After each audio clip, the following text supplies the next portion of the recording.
Hello and welcome back to our YouTube channel goal patience academy. तो friend, आज की इस वीडियो में मैं बात करूंगा एक्सरसाइज 5.1 और क्वेश्चन नंबर 1, 2, 3, 4 जो कि शब्द में है, तो उसको मैं आज सोल्व करवाऊंगा। तो फ्रेंड, इससे पहले जो मैं एपी है उसके बारे में पूरा डिटेल में बताया हूँ, तो आप प्लेलिस्ट में जाके देख सकते हैं। तो फ्रेंड, चलिए आज के इस वीडियो को स्टार्ट करते हैं। तो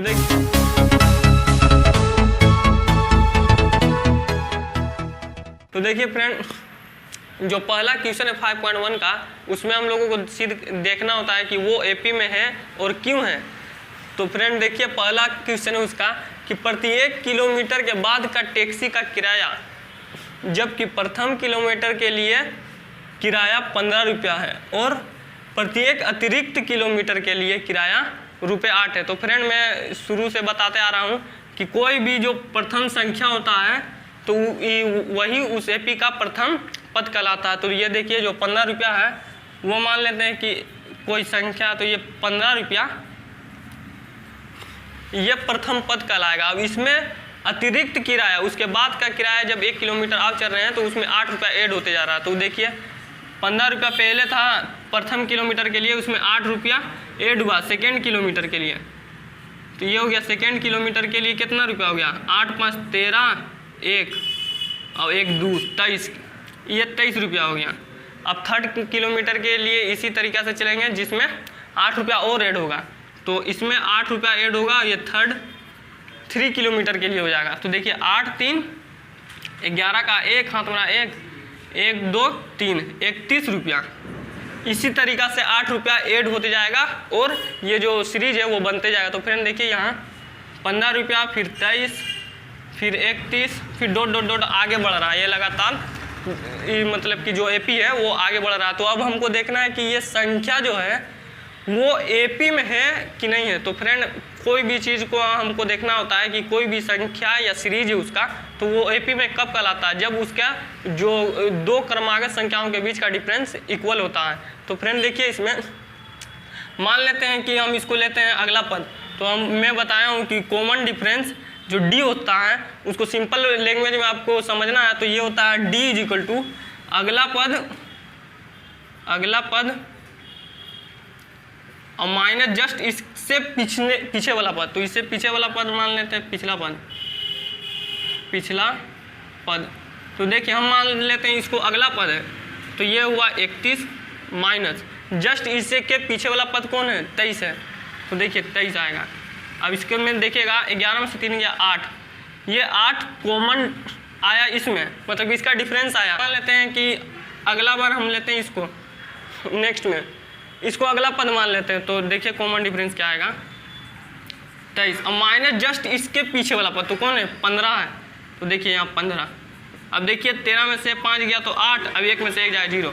तो देखिए फ्रेंड, यहाँ जो कॉमन डिफरेंस है वो समान आ रहा है। तो फ्रेंड देखिए, यदि कॉमन डिफरेंस समान आता है तो वो एपी में कहलाता है। तो फ्रेंड आप डायरेक्ट लिख सकते हैं कि कॉमन डिफरेंस इक्वल है, तो ये एपी में है।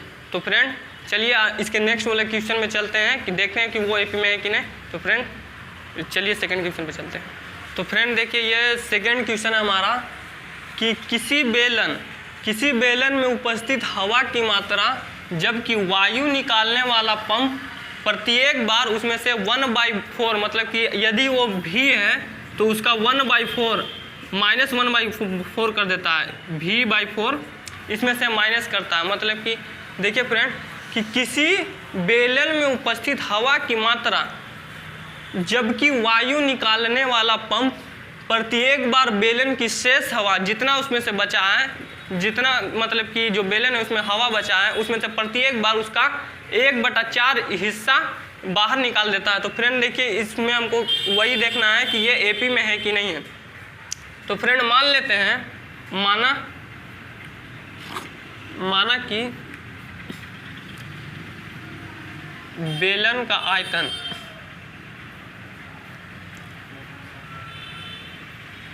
आयतन जो है भी मान लेते हैं। इसका जो मतलब उसमें शेष हवा है, मतलब कि उसमें जो जितना हवा है उसको हमें भी मान लिया।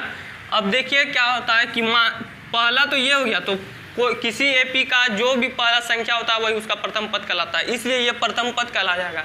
और इसमें से प्रत्येक बार उसका मतलब कि जो ये है इसका 1/4 हिस्सा बाहर निकाल देता है। तो भी है, तो देखिए ये प्रथम पद हो गया, मान लेते हैं इसको a, तो a1 क्या होगा, a1 देखिए क्या होगा v, अब इसमें का 1/4 हिस्सा, तो v/4 हिस्सा ये बाहर निकाल रहा है, 1/4 हिस्सा, तो इसका 4 से भागा करेंगे और उसमें से जितना शेष बचा उसमें से घटा देंगे तो उसका नेक्स्ट वाला आ जाएगा। तो देखिए यहाँ v/4 माइनस करेंगे तो देखिए क्या आएगा, यहाँ एलसीएम ले लेंगे, यहाँ आएगा 4, यहाँ 4v माइनस v, ये 4 यहाँ गुना हुआ और फिर माइनस v हुआ, तो देखिए यहाँ क्या आएगा 3v/4। तो सेकेंड में मतलब कि एक बार हम उसमें से जितना वॉल्यूम जितना हवा है उसमें एक बार 1/4 हिस्सा निकालते हैं तो 3v/4 उसमें हवा शेष बच जाता है, तो ये सेकेंड वाला हो जाएगा 3v/4। अब थर्ड में देखिए a2, अब a2 हमारा क्या होगा, शेष जो बचा ये कितना है, सेकेंड में बचा हुआ बेलन में हवा की मात्रा, तो इसमें का 1/4 हिस्सा फिर बाहर निकलेगा, हर एक बार में उसका शेष हवा का 1/4 हिस्सा बाहर निकलेगा। तो देखिए 3v/4 है, इसमें से माइनस कितना करेंगे, जो भी मान लें इसके लिए, तो अब इसमें से 1/4 हिस्सा इसका निकालेंगे, तो अब इसके लिए ये भी कहलाएगा, तो भी कहलाएगा, तो इस टोटल में से इसका 1/4 हिस्सा बाहर निकालेंगे। तो देखिए यहाँ 3v/4 है, माइनस करेंगे 3v/4, चूँकि यहाँ भी था तो v/4 लिया था, इसलिए यहाँ 3v/4 है, तो 3v/4 को गुना करेंगे 1/4 से और फिर माइनस करेंगे, तो देखिए ये होगा माइनस इंटू में 1/4 और 3v/4 माइनस 3v/16, ये इसमें से माइनस होगा। तो देखिए यहाँ एलसीएम ले रहे हैं, ऊपर ले रहे हैं, यहाँ होगा 16, अब 4 के पारा में 16, 4 बार में होता भाग लगता है, तो 4 तिहाई 12 भी माइनस, अब 16 के पारा में 16 तो एक ही बार में जाएगा, तो 3v, तो यहाँ आ जाएगा 9v/16। जो थर्ड हमारा तीसरा मतलब 2 बार उसमें से 1/4 हिस्सा उसका हवा निकाल देंगे, तो हमारे पास उसमें /16 थर्ड में बचेगा। तो देखिए जो हवा की मात्रा होगी 9v/16 होगी। तो फ्रेंड देखिए यहाँ, अब इसमें से मान लेते हैं ये a1 a2, अब इसका ऐसे ही ये आगे लगातार बढ़ते जाएगा जब तक आपको उसमें से माइनस करते जाना है। तो देखिए फ्रेंड, इसमें अब कॉमन डिफरेंस देखेंगे, तो मान लेते हैं कि अगला पद हम इसको लेते हैं, अगला पद इसको लेते हैं, तो क्या होता है कॉमन डिफरेंस, d = अगला पद माइनस जस्ट इसके पीछे वाला पद, पिछला पद।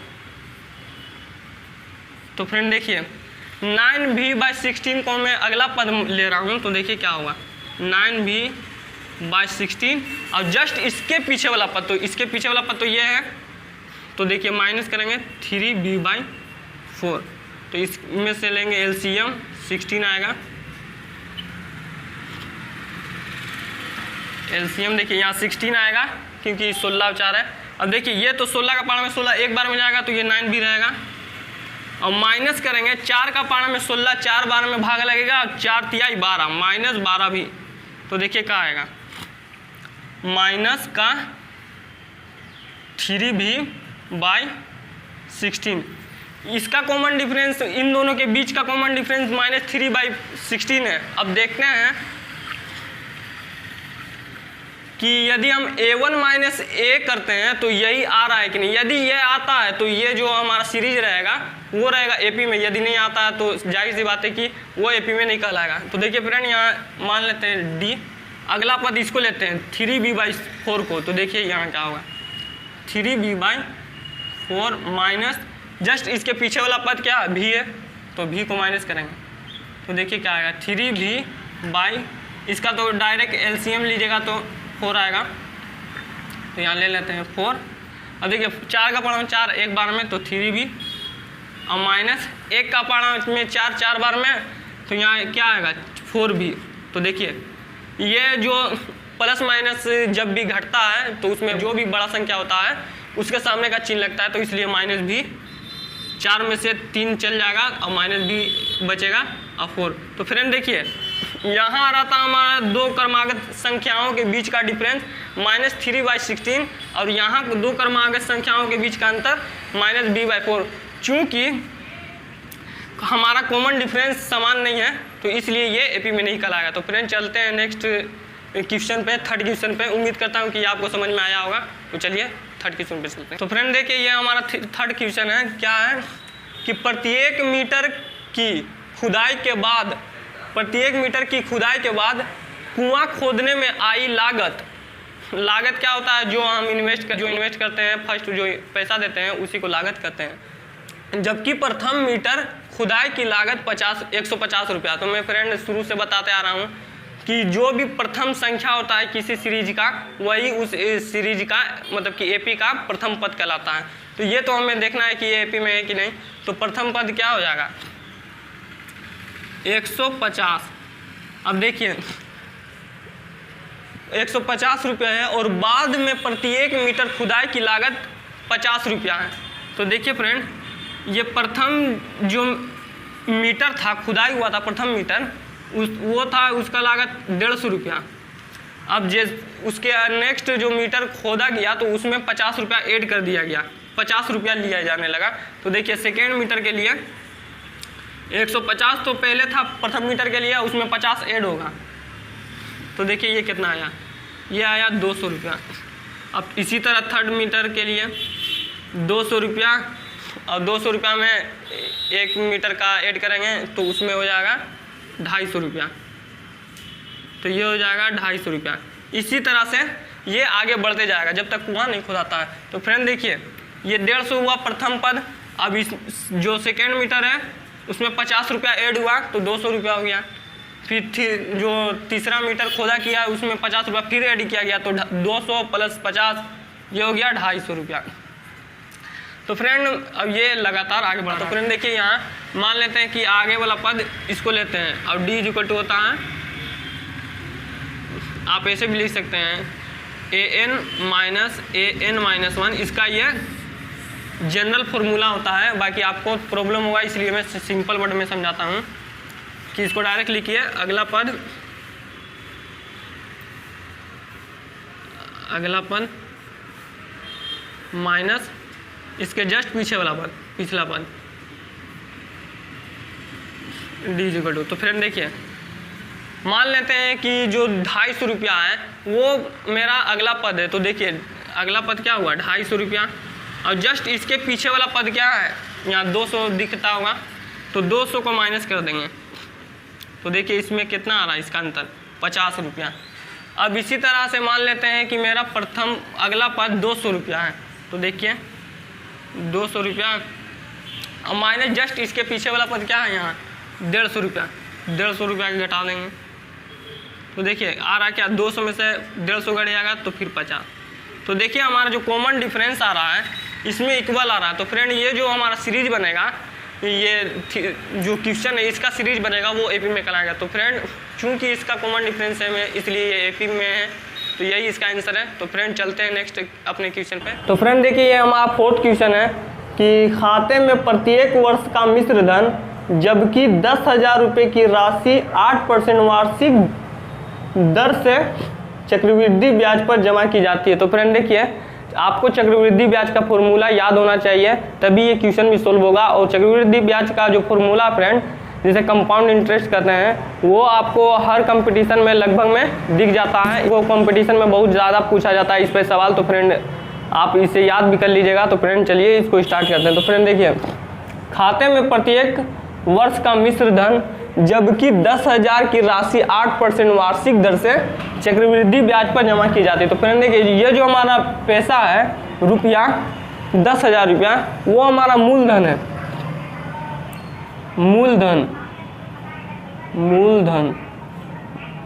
मूलधन प्रिंसिपल वैल्यू कितना है? 10,000 रुपया। और ये जो हमारा 8% वार्षिक दर से देखिए ये 8% जो हमारा वो रेट है, हमारा दर रेट बराबर 8%। अब देखिए फ्रेंड जो हमारा फॉर्मूला होता है वो होता है चक्रवृद्धि ब्याज चक्रवृद्धि ब्याज कंपाउंड इंटरेस्ट बराबर P into 1 plus R/100 power में टाइम। ये जो हमारा प्रिंसिपल वैल्यू है फ्रेंड, ये जो R है वो हमारा रेट है जो कि दिया हुआ है, और ये जो टाइम है ये वर्ष है कि 1 वर्ष के लिए चक्रवृद्धि ब्याज कितना होगा, 2 वर्ष के लिए चक्रवृद्धि ब्याज कितना होगा। और फिर हम लोगों को ये भी देखना फ्रेंड कि ये हमारा एपी में है कि नहीं है। तो हम लोग एपी में इसको देखने के लिए प्रथम वर्ष के लिए चक्रवृद्धि ब्याज निकालेंगे, सेकेंड वर्ष के लिए चक्रवृद्धि ब्याज निकालेंगे और थर्ड वर्ष के लिए निकाल कर और इसमें का कॉमन डिफरेंस देखेंगे कि सेम आ रहा है तो वो एपी में कहलाएगा।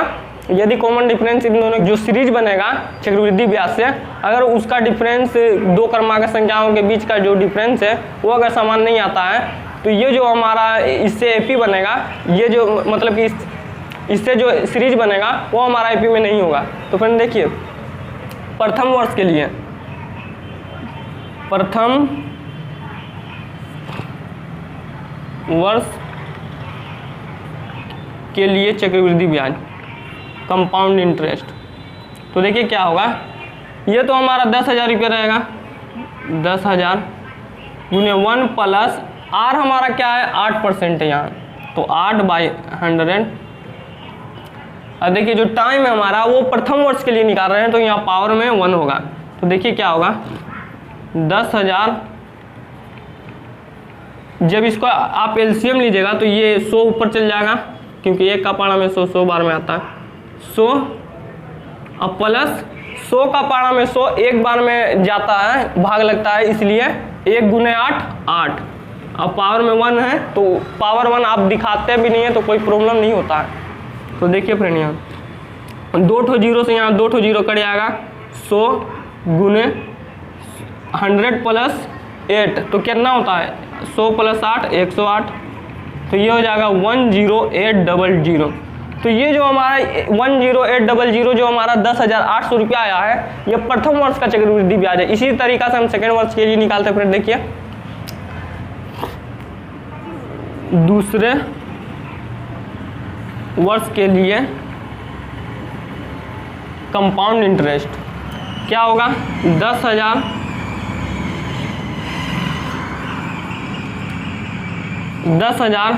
प्लस 10,000, ये होगा क्या 1 प्लस 8/100। अब यहाँ पावर में 1 था प्रथम वर्ष के लिए तो 2 वर्ष के लिए क्या होगा पावर में 2 हो जाएगा। तो देखिए फ्रेंड ये क्या होगा 10,000, तो यहाँ भी हो जाएगा वही 108/100। अब इसका स्क्वायर, तो फ्रेंड देखिए हम 108 का स्क्वायर अलग कर लेंगे और 100 का स्क्वायर अलग लिखेंगे। तो उससे क्या होगा कि जब यहाँ 100 का स्क्वायर कीजिएगा तो आपका आएगा 10,000, 2 ठो जीरो है तो स्क्वायर करने पे 4 गो जीरो हो जाएगा। जो 4 गो जीरो 10,000 से 10,000 कैंसिल हो जाएंगे तो बचेगा क्या 108 का स्क्वायर। तो फ्रेंड देखिए यहाँ क्या होगा 10,000 गुने 108 का स्क्वायर बटा में 100 का स्क्वायर, 100 का स्क्वायर। तो फ्रेंड यहाँ देखिए 10,000, ये यहीं पर देखिए फ्रेंड ये जो 100 का स्क्वायर होगा वो आपका 10,000 होगा, तो मैं यहीं पर लिख देता हूँ 10,000 को। तो देखिए 10,000 से 10,000 कैंसिल आउट हो गया। अब 108 का स्क्वायर बचा, 108 का स्क्वायर होता है देखिए फ्रेंड ये होता है 11,664 होता है 108 का स्क्वायर का। तो फ्रेंड देखिए ये प्रथम वर्ष के लिए हमारा चक्रवृद्धि ब्याज निकला, ये सेकेंड वर्ष के लिए चक्रवृद्धि ब्याज निकला। तो फ्रेंड देखिए अब क्या करते हैं कि इन दोनों को एक लाइन पे लिखते हैं और थर्ड वर्ष के लिए निकालते हैं इसको मिटा कर। तो फ्रेंड देखिए यहाँ तीसरे वर्ष के लिए चक्रवृद्धि ब्याज, तीसरे वर्ष के लिए कंपाउंड इंटरेस्ट चक्रवृद्धि ब्याज। तो देखिए फ्रेंड ये तो यही रहेगा, जो हमारा मूलधन है वो 10,000 होगा। तो फ्रेंड देखिए यहाँ जो प्रथम वर्ष का चक्रवृद्धि ब्याज और दूसरे वर्ष का चक्रवृद्धि ब्याज है मैं यहाँ लिख दिया हूँ। यहाँ देखिए 10,000 गुने 1 प्लस 8/100, चूँकि हमारा रेट 8 है। अब ये जो टाइम होगा अब 3 वर्ष के लिए है तो यहाँ क्यूब हो जाएगा। तो देखिए क्या होगा 10,000 गुने 108, उसी तरीक़ा से यहाँ एलसीएम लेके 108/100 का क्यूब। तो देखिए फ्रेंड क्या होगा 10,000 गुने 108 का क्यूब बटा में 2 4 6। तो देखिए फ्रेंड 100 का क्यूब और 108 का क्यूब में अलग अलग कर लिया। जब 100 का आप क्यूब कीजिएगा तो वो आएगा इकाई दहाई सैकड़ा हज़ार 10,000 लाख 10 लाख आएगा। तो देखिए फ्रेंड सिंपल सा क्या होता है कि 2 ठो जीरो है तो 4 जीरो हो जाएगा। अगर क्यूब करते हैं तो 2 ठो जीरो है तो 6 ठो जीरो हो जाएगा। इसी तरीके से प्रोसेस होता है। तो फ्रेंड देखिए 4 ठो जीरो से 400 जीरो को कैंसिल कर दिया, बट्टा में क्या बचा 100। तो देखिए 108 का क्यूब बटा में 100। फ्रेंड देखिए जब आप 108 का क्यूब कीजिएगा तो ये आएगा 12 59 712 और बटे में क्या है 100। तो फ्रेंड देखिए सिंपल से क्या होता है, यदि नीचे 10 है तो एक संख्या के बाद एक तो पॉइंट लगता है, यदि 100 है तो 2 संख्या के बाद पॉइंट लगता है। जितना जीरो जो नीचे होता है उतने संख्या के बाद ऊपर में दशमलव लगता है। तो फ्रेंड देखिए यहाँ 2 जीरो है तो क्या हो जाएगा 12597.12। फ्रेंड ये हमारा 3 वर्ष के लिए जो तीसरा वर्ष होगा उसके लिए चक्रवृद्धि ब्याज है। तो फ्रेंड देखेंगे यहाँ क्या होगा 1259712.12। तो फ्रेंड इन दोनों के ये हमारा सीरीज बन रहा है चक्रवृद्धि ब्याज से प्रथम वर्ष के लिए, दूसरे वर्ष के लिए, तीसरे वर्ष के लिए, इसी तरीक़ा से ये आगे बढ़ते जाएगा जितने वर्ष के लिए आप निकालना चाहते हैं। तो फ्रेंड देखिए ये जो हम मान लेते हैं कि मेरा अगला पद ये है 11,664 जो दूसरे वर्ष का चक्रवृद्धि ब्याज भी है। तो फ्रेंड इसमें से क्या होता है कॉमन डिफरेंस। तो फ्रेंड मैं इसको मिटा रहा हूँ। तो देखिए फ्रेंड ये जो कॉमन डिफरेंस है हमारा ये होता है क्या D =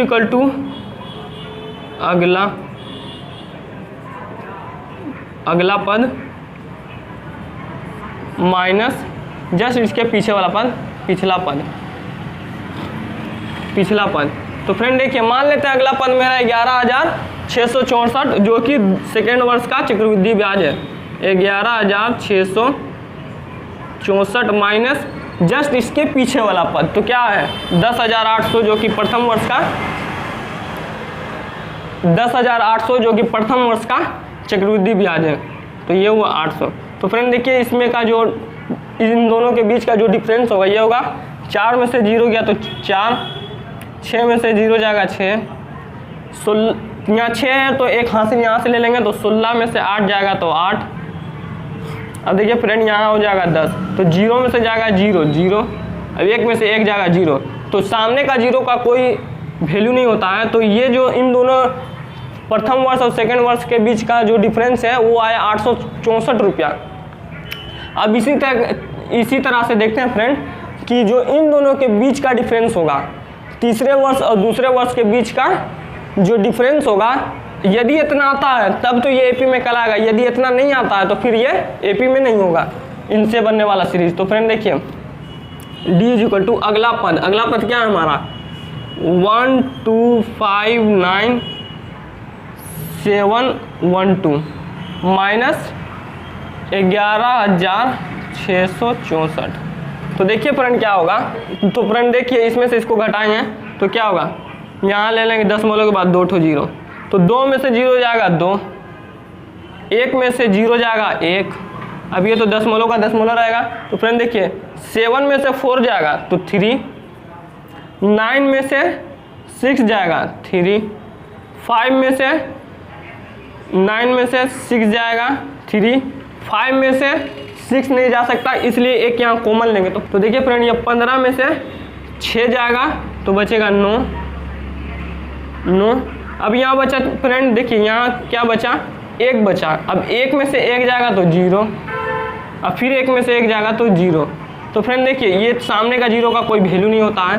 तो ये हमारा कितना है 933.12।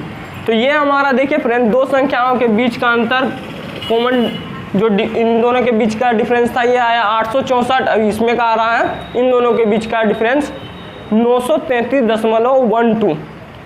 तो फ्रेंड देखिए चूंकि हमारा कॉमन डिफरेंस यहाँ समान नहीं है इसलिए हमारा जो चक्रवृद्धि ब्याज भी होगा ये हमारा समान नहीं होगा।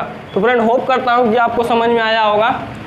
तो मिलते हैं इसके नेक्स्ट वीडियो में जिसमें 5.1 का मैं क्वेश्चन नंबर 2 का जो है वो स्टार्ट करूँगा। तो फ्रेंड नेक्स्ट वीडियो में, तब तक के लिए थैंक फॉर वॉचिंग।